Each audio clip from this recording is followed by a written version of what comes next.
Halo teman-teman, selamat bertemu kembali dengan saya pengacara Sumarni. Kali ini saya akan membahas pertanyaan klien saya mengenai bisakah menceraikan istri karena istri pinjam uang pinjol tanpa persetujuan suami.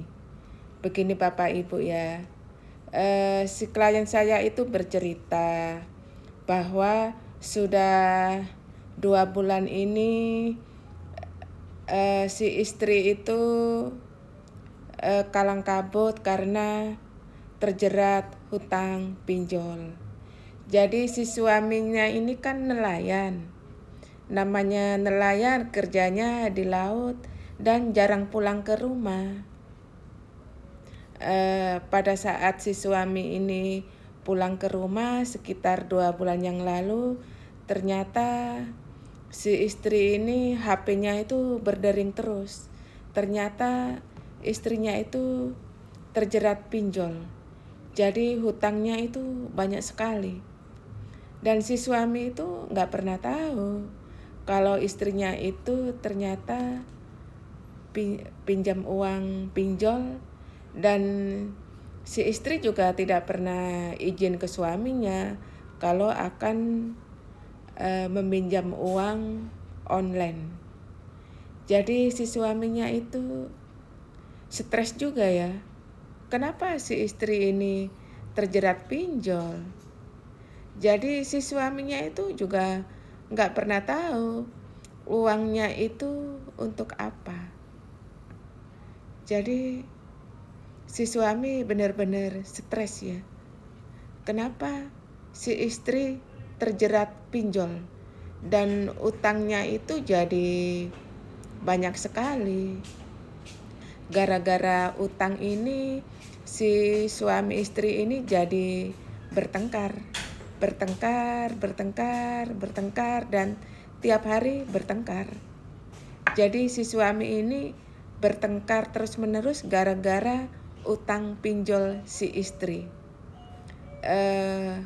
Karena si istri juga kalau dinasihati juga melawan, yang akhirnya juga berkelahi terus, si suami ini jadi emosinya itu jadi tak terkendali. Jadi tiap hari emosi marah-marah. Jadi si suami ini berniat mau menceraikan istrinya. Jadi si suami itu bertanya, "Ibu, bisakah saya menceraikan istri saya dengan alasan istrinya sering pinjam uang pinjol dan terjerat pinjol?" Begini Bapak Ibu ya, yang namanya perceraian itu diatur oleh undang-undang. Jadi memang ada alasan-alasan yang diperbolehkan undang-undang untuk mengajukan cerai.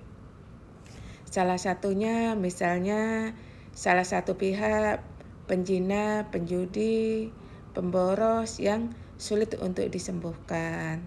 Terus salah satu pihak dihukum penjara yang hukumannya di atas 5 tahun ke atas.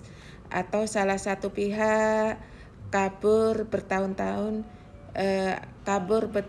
selama 2 tahun berturut-turut tanpa izin dari pasangannya. Itu juga salah satu alasan untuk bercerai. Atau misalnya salah satu pihak melakukan kekejaman yang membahayakan pihak lain. Itu bisa alasan untuk bercerai.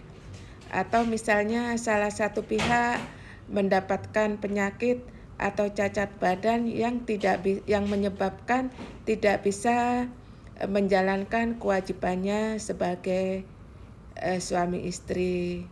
Ya, misalnya si suaminya itu menjadi gay atau apa, itu bisa juga sih alasan untuk bercerai.